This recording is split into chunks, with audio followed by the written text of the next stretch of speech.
I thought long and hard about whether this particular question of should I promote a rep to a manager should be its own segment or not. I decided to make it so because I see it so often and it is such a bad idea. I wanted to make sure that this didn't get lost in your busy life.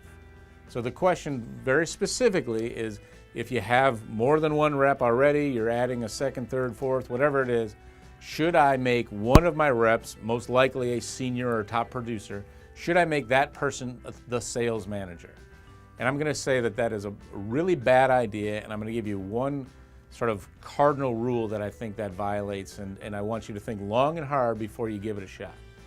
I know it's tempting, and I know, trust me, I've been brought into 3 different organizations as a professional sales manager, not on commission, not in the revenue stream, above people or on top of people, supervising people who had been there a long time, had done really well, and were really good at what they did. And frankly, the owners were nervous about bringing somebody in, and they had every right to do it. If I had a big ego, which I promise you, even though it probably appears that I do, I don't. If I had a big ego, it would have been a big problem. I stepped in, I asked for their help, I did nothing but congratulate them on their success and wanted to help them. Those, when I talk about servant managing, I serve those potential applicants, if you will. I serve them more than anyone.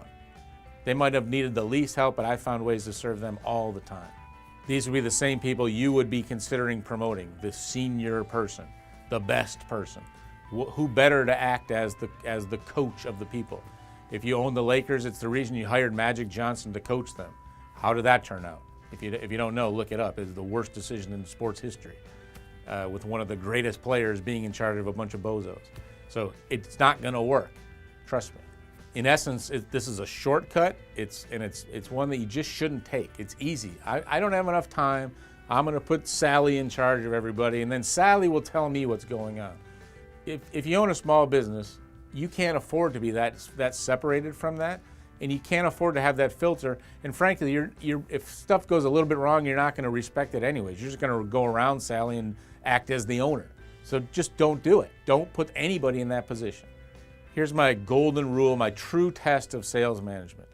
If your sales manager, if you have this idea, or if you're already doing it, if they earn a commission on leads that they have the ability to distribute, that is an inherent conflict that will plague your sales force forever.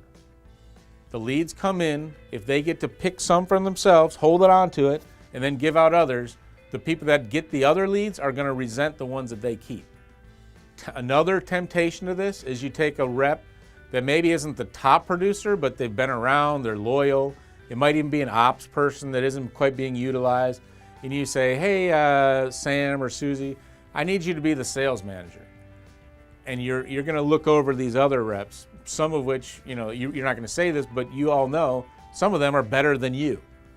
So you're now putting a less qualified or less successful person in charge of more successful people. Basically, you're introducing the Peter principle to your organization.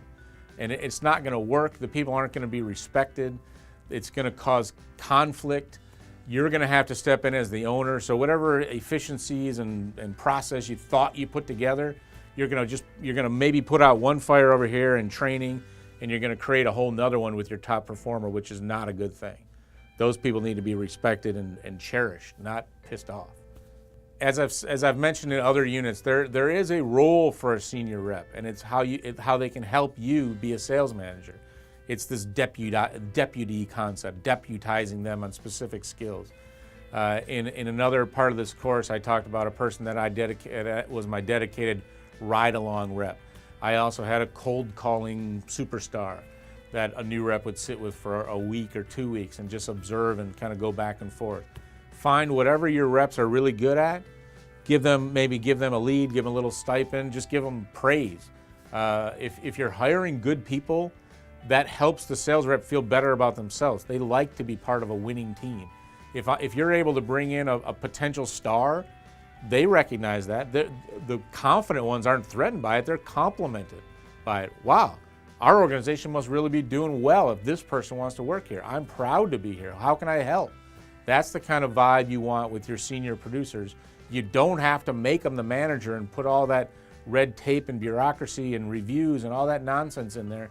Because frankly, you're a small business owner, you're not going to step away. You're not going to trust them. You're not going to let them do their thing. You're going to be right there looking over their shoulder. What'd you tell them then? What'd you do this? What'd you do that? Nobody wins with that. You've taken a top producer and you've turned them into your puppet. That doesn't make any sense. It's not a solution to your problem. Don't do it. To sort of finish this off, if you already have done that and you can't undo it, just make sure that you're in the details. You have to be part of the review process. You have to know for yourself what's really going on. Don't just take their word for it. Still go on the ride-alongs. Do the things that I've recommended, just sort of do it with a little different spin. You're just the owner that wants to be involved. You're still doing the same sales management techniques. You've already named somebody a sales manager. If they're a top performer, the last thing you want to do is demote them. Just take responsibility, maybe push a little bit, get involved more in the details, know what's going on. You might be able, if you're taking this course, share it with your sales manager, or maybe don't share it, but teach them yourself. It could be a very delicate situation that you've already sort of opened up the box. I'm going to try to help you get through that.